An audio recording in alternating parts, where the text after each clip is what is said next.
ලෝකේ තියෙනවා අද්භූත විලක්. ඒ වතුරේ හැපුණු ගමන් සතුන්ව එස්සනින් ගල් පිළිම බවට හැරෙනවා.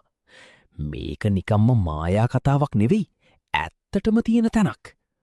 ටැන්සානියාවේ තියෙන මේ විල හඳුන්වන්නේ ලේක් නැට්‍රොන් කියලා.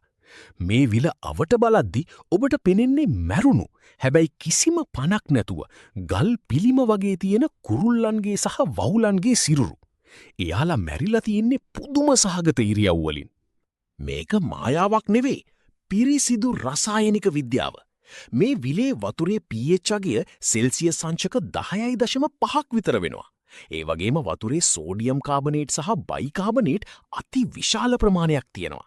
සත්තු වැරදිලා හරි මේ වතුරට වැටුනම එයාලගේ සිරුරු ඉක්මනින්ම වියලිලා කැල්සියම් තට්ටුවකින් වැහිලා මමී එකක් වගේ ගල් වෙනවා. හැබැයි පුදුමයකට වගේ මේ විෂ වතුරේ ජීවත් වෙන්න පුළුවන් ෆ්ලැමිංගෝ කුරුල්ලන් විශේෂයක් ඉන්නවා. එයාලගේ හම මේ රසායනික ද්‍රව්‍යවලට ඔරොත්තු දෙන විදිහට හැදිලා තියෙනවා. මෙයාලා තමයි මේ භයානක විල Tamanගේ ප්‍රධානම බෝවන ස්ථානය කරගෙන තියෙන්නේ. සොබාදහමේ අභිරහස් කවදාවත් ඉවර වෙන්නේ නැහැ නේද? නොදුටු ලෝකයේ තුලින් මේ වගේම හැංගුණු තැන් ගැන හැමදාම දැනගන්න අපි පිටුව ෆලෝ කරන්න.